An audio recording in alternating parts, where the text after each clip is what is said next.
கர்த்தருடைய பரிசுத்த நாமத்துக்கு ஸ்தோத்திரம் உண்டாதாக. நம்ம நட்சத்திரத்தில் என்னாகுமோ 10வது அதிகாரம் பார்த்தோம். 10வது அதிகாரத்தில் மேக ஸ்தம்பம் வந்து கர்த்தருடைய மேகம் வந்து பிரயாணப்பட்டு போகும்போது ஜனங்கள் புறப்பட்டு போவாங்கன்னு சொல்லி பார்த்தோம்ல. அப்போ வந்து பெட்டி வந்து எரிச்சு தூக்கிட்டு போவாங்க, உடன்படிக்கை பெட்டி தூக்கி சுமந்துட்டு போவாங்க. அந்த நேரத்தில் வந்து பெட்டி கொண்டு போகும்போது கர்த்தாவே எழுந்தருளும் அப்படின்னு சொல்லி கர்த்தாவே எழுந்தருளும் அப்படின்னு சொல்லி உம்முடைய சத்துருக்கள் சிதறடிக்கப்படுவார்களாக, உம்மை பாய்க்கிறவர்கள் யாவரும் ஓடி போவார்களாக உமக்கு முன்பாக அப்படின்னு சொல்லி மோசே சொல்கிறாப்புல. ஏன்னா நம்ம வந்து நம்மளும் இப்படி எங்கே போனாலும் என்ன செய்யணும்னா, நம்ம சத்துருக்களை முறியடிக்க போகணுமா, எங்கே நம்ம எந்த ஊருக்கு என் வேலைக்கோ எங்கே போனாலும் சரிதான், எசப்பா நாங்கள் போகிறோம், உம்முடைய சமூகம் எங்களுக்கு முன் சென்று எங்களை பாதுகாத்து கொள்ளுன்னு சொல்லி ஜெபிச்சா நம்ம எங்கே போனாலும் சரி கர்த்தர் நம்ம கூட வந்து நம்மளை பாதுகாப்பார்.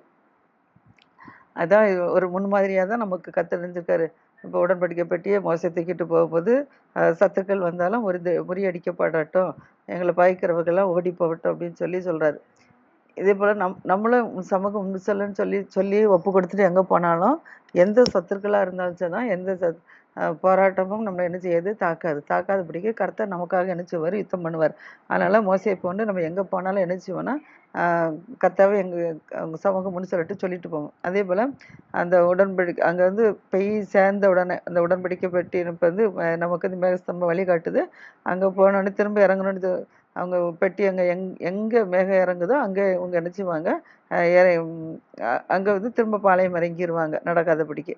அப்போ அந்த நேரத்தில் அநேக ஆயிரவர்களாகி இஸ்ரவேலிடத்தில் திரும்புகிறாங்கன்னா என்னது, நாங்கள் எல்லாரும் இங்கே வந்து சேர்ந்துட்டோம், எங்களுக்காக எங்களிடத்துல இங்கே வாரோம் அப்படின்னு சொல்லி வர சொல்கிறதுக்கு அர்த்தம். அப்போ நம்ம என்ன செய்யணும்னா, நம்ம எங்கே போனாலும் போயிட்டு வந்த பிறகு ஏசப்பா எங்களை பாதுகாத்ததுக்காக உமக்கு நன்றி செலுத்துகிறோம் அப்படின்னு சொல்லி நம்ம சொல்லணும். இந்த வார்த்தைகளை நம்ம எங்கே போனாலும் செய்து எங்கே வந்தாலும் செய்து ஆண்டவர் முன்வைத்து நம்ம போகும்போது நமக்கு அப்போ வந்து அவங்க உடன்படிக்கை பெட்டி தூக்கிட்டு போனாங்க. இப்போ வந்து நம்ம என்ன செய்தோம், கர்த்தருடைய சமூகத்தில் நம்ம ஆண்டவரோட கர்த்தர் நம்மளோடு இருக்கிறனால அவர் நம்ம சொல்லிட்டு போனாலே நம்ம போதும். அப்போ எங்கே போனாலும் எந்த ஆபத்து பயம் இல்லாதபடிக்கு கர்த்தர் நம்மளை என்ன செய்வார், பாதுகாப்பார். இப்போ அடுத்தபடியாக 11வது அதிகாரம். 11வது அதிகாரத்தில் ஜனங்கள்லாம் என்ன செஞ்சுட்டாரு, கர்த்தர்கிட்ட முறையிட ஆரம்பிச்சிட்டாங்க. முறையிட ஆரம்பித்தோம்னா அது வந்து கர்த்தருடைய பார்வைக்கு பல்லாப்பாக இருந்துச்சு. ஏன்னா எவ்வளவோ அற்புதங்கள் அடையாளங்களும் செஞ்சுருக்கிறாரு.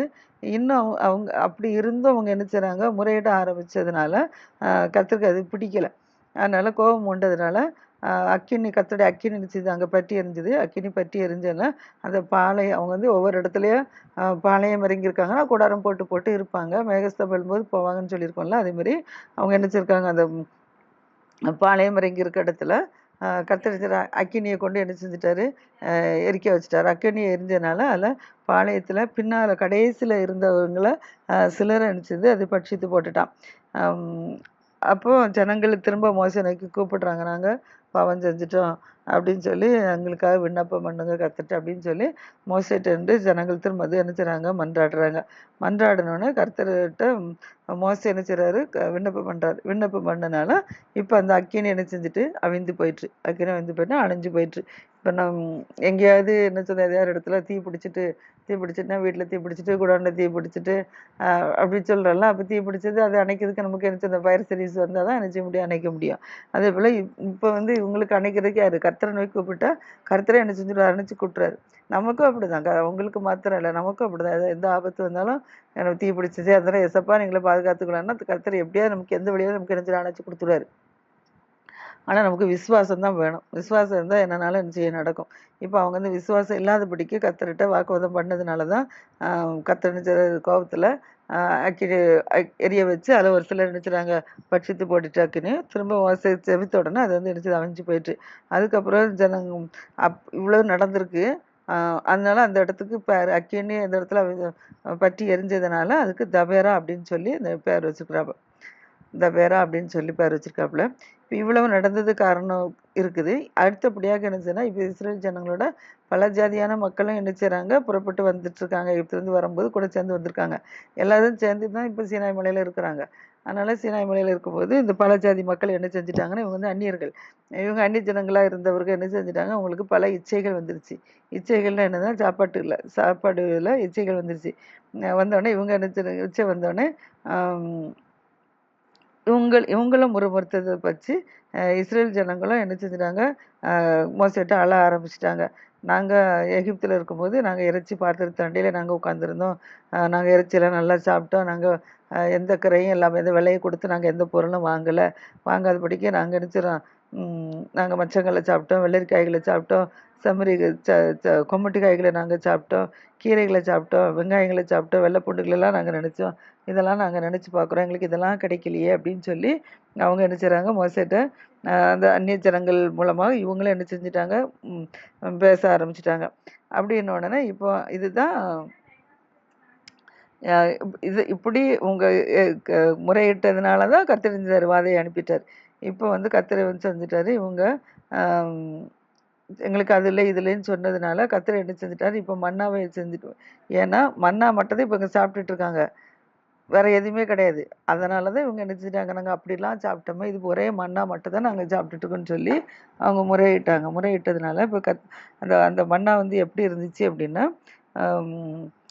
இஸ்ரேல் ஜனங்களுக்கு முன்பாக அந்த மன்னா தவிர வேற எதுவும் இல்லை. ஆனால் அந்த மன்னா வந்து ஒரு கொத்தமல்லி விதையை போல இருந்துச்சு. கொத்தமல்லி நம்ம பார்த்துருப்போம்ல, குழம்பு வைக்கிற கொத்தமல்லி, அந்த கொத்தமல்லி எப்படி இருக்குது, சிறுசாக இருக்குது. ஆனால் நிறம் வந்து முத்து போல் இருந்துச்சாம். கொத்தமல்லி விதையை மாத்திரம் விதை போல் இருந்துச்சு உருண்டையாக, ஆனால் நிறம் வந்து முத்து போல் இருந்துச்சாம்.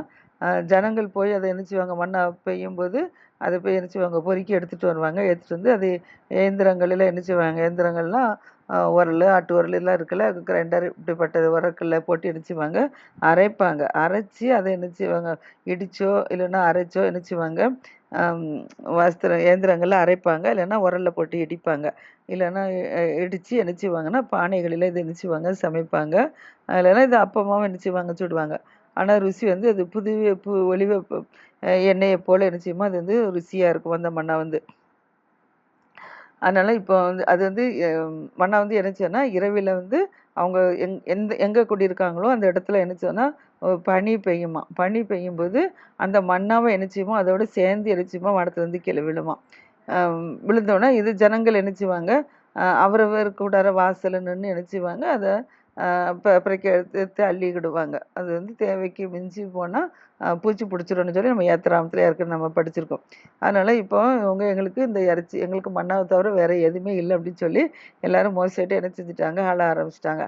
ஆள ஆரம்பித்தோடனே கர்த்தருக்கு இதுலேயே என்ன செஞ்சுட்டு கோபம் வந்துருச்சு. கோபம் வந்ததுனால தான் கர்த்தர் என்ன செஞ்சுட்டாரு, கர்த்தருக்கு கோபம் வந்துருச்சு. கோபம் வந்து தான் அங்கே அநேகர் என்ன செஞ்சுட்டாங்க, மறிச்சு போயிட்டாங்க முறுமுறுத்ததுனால. இப்போ மோசே என்ன சொல்கிறாரு, ஜனங்கள் இப்படிலாம் என்ன செய்கிறாங்களோ முறுமுறுக்கிறாங்க, நான் வந்து ஒருத்தன் வந்து என்ன செய்ய முடியும், நான் எல்லாரும் பாரத்தை நான் எப்படி சுமக்க முடியும், எனக்கும் உங்களுடைய கண்களில் கிருபை கிடச்சிதானா எனக்கு வேறு யாரும் எனக்கு துணைக்கு எனக்கு செய்யும், எனக்கு தாரோம் அப்படின்னு சொல்லி கேட்குறாரு. எல்லாருடைய பாரத்தை நான் ஒத்தையில் சுமக்கிறேனே, அடியானுக்கு இவ்வளோ உபத்திரம் வந்திருக்கு, காரணம் என்ன, உடைய கண்கள் எனக்கு கிருபை கிடையாமல் ஏன் போயிடுச்சு அப்படின்னு சொல்லி கர்த்தர் இடத்துல மோசே கேட்குறாரு. இவருடைய பிதாக்களுக்கு நான் வந்து ஆணையிட்டு கொடுத்த தேசத்துக்கு நீ இவர்களை என்னது ஒரு பால் குடிக்கிற குழந்தைகளைப் போல நீ தோலை சுமந்து கொண்டு போவது போல நான் என்ன செய்யணும், சுமந்து கொண்டு போக முடியும் என்னை வச்சிருக்கிறீங்க. நான் அவங்களை நினச்சது ஒரு பால் குடிக்கிற குழந்தைகளைப் போல அதை அணைச்சி சுமந்து தூக்கி மார்பில் அணைச்சி நான் கொண்டு போக வேண்டிய சூழ்நிலையாக இருக்குது.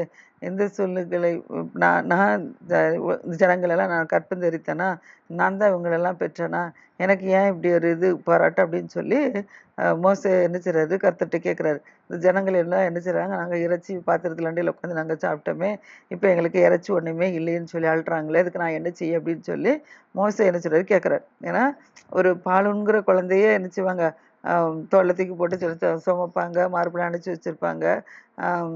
அப்போ அது வந்து யார் பெற்று எடுத்தாங்களோ அவங்க என்ன செய்வாங்க, அப்படி செய்வாங்க. அதை தான் அவர் கேட்குறாரு. நான் அதே போல் நான் சுமக்க வேண்டியதாக இருக்குது உங்களை அப்படின்னு சொல்லிட்டு இவங்களாம் என்கிட்ட அழுகுறாங்களேன்னு சொல்லி கேட்ட உடனே நான் என்னால் ஒருத்தரால் என்ன செய்ய முடியாதுல, எனக்கு தாங்க முடியாது, எனக்கு மிஞ்சின பாரமாக இருக்குது, அதனால் உங்களுடைய கண்களே எனக்கு கிருபை கிடச்சிதுன்னா நான் எனக்கு வந்து என்ன செய்ய, என்னை ஒருத்தரத்தை காணாதபடிக்கு என்னை கொன்றுனாலும் போட்டுரும் அப்படின்னு சொல்லி மோசே என்ன செய்கிறாரு, கர்த்தரிடத்தில் முறையிடுறாரு. கர்த்தரிடத்தை வேண்டிக் கொள்கிறாரு, ஜபிக்கிறாரு. அப்படி ஜெபிச்ச உடனே கர்த்தர் மோசே நோக்கி சொல்றாரு, நீ இஸ்ரவேல் ஜனங்களுக்கு முன்பாக என்ன செய்து உனக்கு அங்க ஒரு மூப்பர்களை நீ என்ன செய்ய தேர்ந்தெடு, மூப்பரும் தலைவருமானவர்கள் இன்னார் என்று சொல்லி உனக்கு நீ அறிஞ்சிருக்கா. அதனால நீ இஸ்ரவேல் ஜனங்கள் என்ன செய்ய, நீ 70 மூப்பர்களை என்ன செய்ய என்னிடத்துல கூட்டிட்டு வா. கூட்டி ஆசரிப்பு கூடாரத்து பக்கத்துல என்ன செய்ய, நீ வந்து நில்லு. நிற்கும் போது நான் என்ன செய்வேன், அங்கே நான் உன்னோட என்ன செய்வேன், நான் பேசுவேன். பேசும்போது உனக்கு உண்மையில் இருக்கிற ஆவியை நான் என்ன செய்வேன், அந்த 70 மூப்பர்கள் மேலே என்ன செய்வேன், நான் வர வைப்பேன். வர வைப்பேன். அப்போ வந்து நீ என்ன செய்ய, அவங்க வந்து உனக்கு உதவியாக இருப்பாங்க அப்படின்னு சொல்லி இப்போ கர்த்தர்கிட்ட மோசே முறையிட்டதுனால, விண்ணப்பம் பண்ணனால கர்த்தர் இப்போ எழுதுறார் மோசையோட பேசி 70 மூப்பர்களை வர கூட்டிட்டு வான்னு சொல்றாரு. அதன்படியாக மோசே என்ன செய்யறான்னா, ஜனங்களை 70 பேரை தேர்ந்தெடுக்கிறப்பல 7 பேரை தேர்ந்தெடுத்து அவர்களை என்ன செய்யறாங்க, பரிசுத்தம் பண்றாங்க. ஏன்னா பரிசுத்தம் இல்லாம கர்த்தருடைய சன்னிதானத்துக்கு போக முடியாது. அதனால சொல்றது, நீங்க 70 பேரை தேர்ந்தெடுத்து அவர்களை பரிசுத்தப்படுத்தி, நாளைக்கு வாங்க நம்ம ஆசாரிப்பு கூடாரத்துக்கு முன்பாக போவோம்.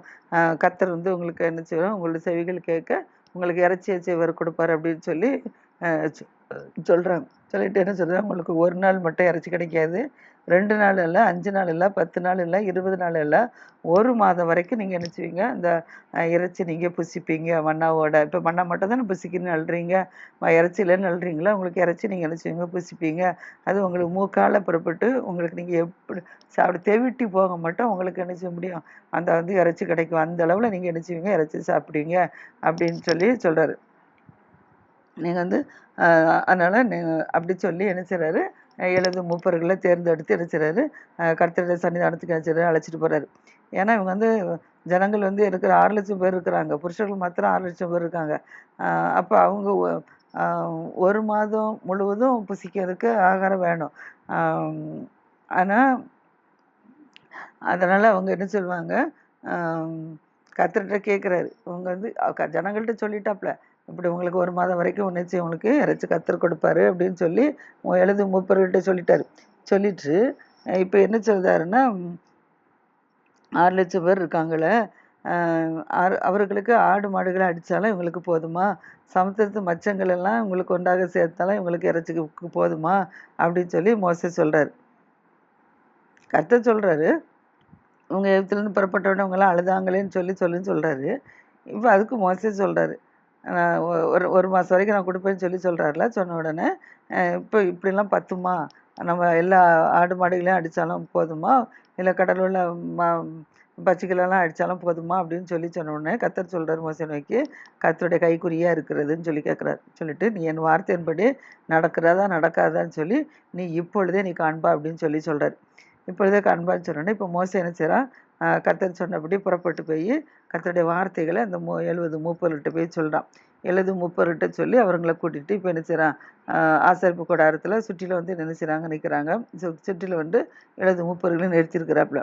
அப்போ அவங்க 70 பேர் வந்து நிறுத்தின உடனே கர்த்தர் சொன்னார்ல, ஆசரிப்பு கூடாரத்துக்கு வா, நான் உன்னோட பேசுவேன்னு சொன்னார்ல, உன்னோடைய ஆவி அவங்களுக்கு கொடுப்பேன்னு சொன்னார்ல. அதன்படியாக இப்போ 70 பேர் வந்த உடனே கர்த்தருடைய ஆவி இப்போ எப்படி மோசேட்ட இருக்குதோ இதே ஆவியானவர் இப்போ 70 பேருக்குலாம் பரிசுத்த ஆவியானவர் என்ன செய்ய ஊற்றப்படுது. ஊற்றினோடனே இப்போ எல்லாரும் என்ன செஞ்சுட்டாங்க, மோசே போட்டு அவர்களும் என்ன செஞ்சுட்டாங்க, தீர்க்க தரிசனம் சொல்ல ஆரம்பிச்சிட்டாங்க. ஆனால் தீர்க்க தரிசனம் ஆரம்பிச்சிருக்காங்க. இப்போ 70 பேருக்கு 68 பேர் வந்திருக்காங்க. 2 பேர் அவங்க தேர்ந்தெடுத்ததில் 2 பேர் வரல. 2 பேர் வராதபடிக்கு அவங்க என்ன செய்றாங்க, அவர் கூடாரத்தில் என்ன செஞ்சுட்டாங்க, 2 பேர் இருந்துட்டாங்க. ஆனாலும் அந்த 70 பேர் மோசே தேர்ந்தெடுத்ததுனால கர்த்தர் சொல்லி 70 பேர் மேலேயுமே பரிசுத்த ஆவியானவர் இறங்கிட்டார். இப்போ 68 பேர் என்ன செய்றாங்க, பரிசுத்த ஆசரிப்பு கூடாரத்துக்கு முன்பாக சுற்றிலும் இருந்து ஆவியில் நிரம்பி தீர்க்கதரிசனம் சொல்லிட்டு இருக்காங்க. ஆனால் 2 பேர் மட்டும் கூடாரத்தில் இருந்துக்கிட்டாங்கல்ல, இவங்க பாளையத்தில் இருந்துக்கிட்டாங்கல்ல, அதுலேருந்து ஒருத்தன் பேர் வந்து எல்தாத்து, ஒருத்தன் பேர் வந்து மேதாத்து. இவங்க 2 பேரும் போகாமல் இருந்தாலும் இவங்க 2 பேரும் இவங்க 2 பேர் மேலே பரிசுத்த ஆவியானவர் என்ன செஞ்சு இறங்கிட்டார். அப்போ இவங்க இருக்கிற இடத்துல உட்காந்து என்ன செய்றாங்க, இவங்களும் தீர்க்க தரிசனம் சொல்ல ஆரம்பிச்சிட்டாங்க. தீர்க்க தரிசனம் சொல்ல ஆரம்பிச்சோன்னா ஒரு பிள்ளையாண்டார் என்ன செய்கிறான்னா, ஒருத்தன் பார்க்குறான். பார்த்துட்டு இவன் நினச்சிதான், இவங்க 2 பேரும் பாளையத்தில் இருந்து தீர்க்க தரிசனம் சொல்கிறாங்களே அப்படின்னு சொல்லிட்டு நேராக என்ன செய்றான், ஓடி போய் மோசேக்கு போய் அறிவிக்கிறான். மோசேக்கு அறிவித்த உடனே அந்த அறிவிக்கிறான்ல அந்த வாலிபனும் யோசுவாவும் கேட்குறாங்க, இவங்க வந்து இவங்க வந்து தீர்க்கதரிசனம் பேசுறாங்க, பரிசுத்த அபிஷேகம் பெற்றிருக்காங்க. இதை தடை பண்ணி போனோம். இவங்க ஆசரிப்பு கூடாரத்துக்கு வரல, இவங்க அவரவருடைய பாளையத்துல தானே இருக்காங்க. அப்போ இவங்க மேல எப்படி பரிசுத்தாவி ஊற்றப்படணும், இவங்க எப்படி தீர்க்கதரிசனம் சொல்றது, இவங்களை வந்து என்ன செய்யணும், நிப்பாட்டி போடும் அப்படின்னு சொல்லி அந்த ஒரு வாலிபனும் யோசுவாவும் வந்து என்ன செய்றாங்க, மோசேட்ட வந்து சொல்றாங்க. அப்போ சொன்ன உடனே அதுக்கு மோசேன்னு சொல்றான், நீ எனக்காக ஏன் வைராக்கியம் காண்பிக்கிறா, நான் வந்து ஒத்தையில எனக்கு அவ்வளவும் செய்ய முடியாதுன்னு சொல்லி நான் கர்த்தர்ட்ட கேட்டதுனால கர்த்தர் பரிசுத்த ஆவியானவர் என்ன செய்யறாரு, எல்லாத்து மேல அவங்க மேல பரிசுத்த ஆவியை ஊற்றிருக்கிறாரு. அதனால நான் அவங்கெல்லாம் எனக்கு இருந்தா நலமா இருக்குமேன்னு சொல்லி நான் நினைக்கிறேன். நீங்க இதை வந்து தடை பண்றீங்களா எதுக்கு அப்படின்னு சொல்லி மோசே வந்து இப்போ அவங்க 2 பேர்ட்டையும் சொல்றாரு, சொல்லிட்டு இருக்காரு. இப்போ இந்த சமயத்துல இப்போ மோசையும் இஸ்ரவேலின் மூப்பரும் எல்லாரும் என்ன செய்றாங்க, இப்போ பாளையத்துக்கு வந்துட்டாங்க. இப்போ அவங்க தீர்க்கதரிசனம் இறங்கின பிறகு இப்போ எல்லாரும் என்ன செய்றாங்க, ஆசரிப்பு கூடாரத்தை விட்டு விலகி அவரவர் தங்கி இருக்க பாளையத்துக்கு வந்திருக்கிறாங்க. அப்போ பாளையத்துக்கு வரவும் கரெக்டாக என்ன செஞ்சேன்னா, கர்த்தர் சொன்னால இன்றைக்கே நீ காண்பாய் அப்படின்னு சொல்லி சொன்னார்ல மோசேட்ட. இன்றைக்கே நான் உங்களுக்கு இறைச்சி கொடுப்பேன், இன்றைக்கு அதை நீ காண்பாயின்னு சொன்னபடி இப்போ அவங்க தீர்க்கதரிசனம் பேசி முடிச்சுட்டு அதுக்கப்புறம் அவரவர் பாளையத்துக்கு வராங்க. வரவும் கர்த்தரிடத்துலேருந்து புறப்பட்ட ஒரு காற்று, கர்த்தரிடத்துலேருந்து ஒரு காற்று ஒன்று புறப்படுது. அந்த காற்று என்னதுன்னா, சமுத்திரத்திலேருந்து காடைகளை என்ன செய்து அடித்து கொண்டு வந்துட்டு, சமுத்திரம்னா கடல், கடல்லேருந்து என்ன செய்து காடைகளை இந்த காற்றில் என்ன செய்து அடித்து கொண்டு வந்து, இப்போ சுழல் காற்று சொல்கிறோம், சுழல் காற்று அடிக்கும்போது என்ன செய்யும், அந்த இடத்துல உள்ள பொருட்களெல்லாம் என்ன செய்யுது, சுற்றி சுற்றி வளைச்சி எடுத்து எங்கேயா கொண்டு போட்டுறதில்ல. அதே போல் இப்போ கடல்லேருந்து ஒரு காற்று கத்திர எலும்பு வச்சு அந்த சமுத்திரத்துலேருந்து காடைகளை அடித்து கொண்டு என்ன செய்யுது, இப்போ இவங்க தங்கியிருக்க பாளையத்தில் வந்து என்ன செய்யுது விழுது. அது விழுந்தா என்ன, 1 2லாம் கிடையாது, இப்போ 6 லட்சம் புருஷர்கள், அப்போ ஸ்திரீகள் பிள்ளைகள்லாம் இருக்காங்க, அப்போ எவ்வளோ வேணும், அவ்வளோ வரைக்கும் இறைச்சி வேணும்ல. அதனால் இப்போ என்ன செய்யுதா, அந்த காடைகள் அவங்க இருக்கிற பாளையத்தை சுற்றிலும் இந்த பக்கத்தில் ஒரு நாள் பிரயாணப்பட்டு போனால், இப்போ நம்ம ஒரு நாள் நடந்து போகிறோம்னு வச்சுக்கிட்டோம், அப்போ இது எவ்வளோ தூரம் நடந்து போவோம், அந்த அளவுக்கு காடைகள் வந்து இந்த பக்கம் ஒரு நாள் பிரயாணம், அந்த பக்கம் ஒரு நாள் பிரயாணம், இப்படி பிரயாணப்பட்டு போகத்தக்கதாக 2 முழ உயரத்துக்கு, 2 முழம்னா நம்ம நினச்சிடும் கை 2 முழம்னா ஒரு ஸ்கேல் அளவு தான், ஒரு முழம், அப்புறம் 2 முழம், நம்ம விரல்ல இருந்து நம்ம முழங்கை வரைக்கும் வச்சோன்னா என்னது ஒரு ஸ்கேல் அளவு, அதான் ஒரு முழம். இப்போ அப்படி 2 முழ அகலத்துக்கு குமிஞ்சு கிடக்குதான். ஒரு நாள் பிரயாணப்பட்டு போனால் இப்போ எவ்வளோ தூரம் நடந்திருப்பாங்க, அவ்வளோ தூரம் நம்ம நடக்க முடிஞ்ச அளவு. அப்போ அதை வந்து 2 முழ உயரத்துக்கு கிடக்கு, அப்போ எவ்வளோ குமிஞ்சு கிடக்குன்னு பாருங்கள். நடந்தாலே அது மேலே தான் மிதிச்சிட்டு போகணும். அதனால என்ன செய்யுது, அந்த அளவில் இது கிடக்கணுன்னு இப்போ எல்லாரும் என்ன செய்கிறாங்க, அந்த ஜனங்கள் எல்லாரும் என்ன செய்கிறாங்க, பகல் முழுவதும் முழுவதும் மறுநாள் முழுவதும் என்ன செய்கிறாங்களா, காடைகளை சேர்த்து வைக்கிறாங்க. அவரவர் பாளையத்தில் வந்து என்ன செய்கிறாங்க, அந்த காடைகளை பறக்கி பறக்கி எடுத்துக்கொண்டு என்ன செய்கிறாங்க, இது அல்லதான் செய்யணும், பிறக்கணும் கூட தேவையில்ல தான் குமிஞ்சு கிடக்குதா, எடுத்துக்கொண்டு என்ன செய்கிறாங்க, சேர்த்துக்கொண்டு அவங்க பாளையத்தில் கொண்டு வைக்கிறாங்க. கொஞ்சமாய் சேர்த்தவன் 10 ஓமர் அளவு என்ன செஞ்சானா சேர்த்தானா, கொஞ்சமாக சேர்த்தவன் கூட. அப்போ நிறைய சேர்த்தவன் எவ்வளோ சேர்த்துப்பான்னு பார்த்துக்கோங்க. அந்த இது என்ன செய்கிறாங்க, அவங்க பாளையத்தை, அவங்க குடியிருக்கிற பாளையத்தை சுற்றிலும் என்ன செஞ்சாங்க, அவங்க குமிச்சு குமிச்சு வச்சுருக்காங்க ஆகாரத்துக்கு. ஏன்னா இறைச்சி மேலே ஆசைப்பட்டாங்கல்ல, இப்போ கொஞ்ச நாளாக இறைச்சி கிடைக்காதனால அதை பார்த்தோன்னே ஆசையில் அவங்க நினச்சிட்றாங்க, நிறைய எடுத்து எனக்கு பறக்க எடுத்து குவிச்சு வச்சுருக்குறாங்க. அதை குவிச்சு வச்சு அதை நினச்சிட்றாங்க, அவங்க சாப்பிட்றாங்க. ஆனால் வந்து இது வந்து கர்த்தரிடத்துல நினச்சிட்றாங்க, இச்சித்து எடுத்தாங்க அவங்க. அதெல்லாம் முதலாவதே பார்த்தோம்ல, இச்சித்தனால நிறைய பேர் அக்கினியில் செத்து போயிட்டாங்கன்னு சொல்லி பார்த்தோம்ல. இப்போ வேற அவங்க இச்சித்து இந்த அந்நிய ஜனங்கள், இப்போ இஸ்ரேல் ஜனங்கள் எல்லாம் அவர்களோட கூட வந்தவங்க அதான் முதலாவது நினச்சிட்றாங்க, இச்சை உள்ளவர்கள் ஆனாங்க. அடுத்த பிறகு தான் இஸ்ரேல் ஜனங்கள் வந்து இச்சை உள்ளவர்கள் ஆனாங்க போஜனத்து மேலேன்னு சொல்லி நான் சொன்னோம்ல. அந்த அவங்க தான் அவங்க வந்து இச்சித்து இந்த இதை சாப்பிட்டதுனால. ஆனால் கர்த்தர் உடனே கொடுத்துட்டாரு, கேட்ட உடனே கர்த்தர் கொடுத்துட்டாரு. ஆனால் வந்து என்ன செய்யணும், அன்பாக கேட்டிருக்கணும். அவங்க வந்து சண்டை போடாமல் மோசையிட்ட கோவப்படாதபடிக்கு எங்களுக்கு இறைச்சி சாப்பிட ஆசையாக இருக்குது, எங்களுக்கு தானேன்னு சொல்லி என்ன செய்றாரு, அப்படி அன்பாக கேட்டுக்கணும். இல்லாதபடிக்கு அவர் ஒரு மனுஷன் என்ன செய்றாரு, வழி நடத்தி கொண்டு வர்றாரு. பார்வோன்ட்டு எவ்வளவு தப்பிச்சு போக வச்சு இவ்வளோ கஷ்டப்பட்டு நடத்தி கொண்டு வர்றாரு. அப்போ அவர்கிட்ட எவ்வளோ அவங்க அன்பாக இருக்கணும்.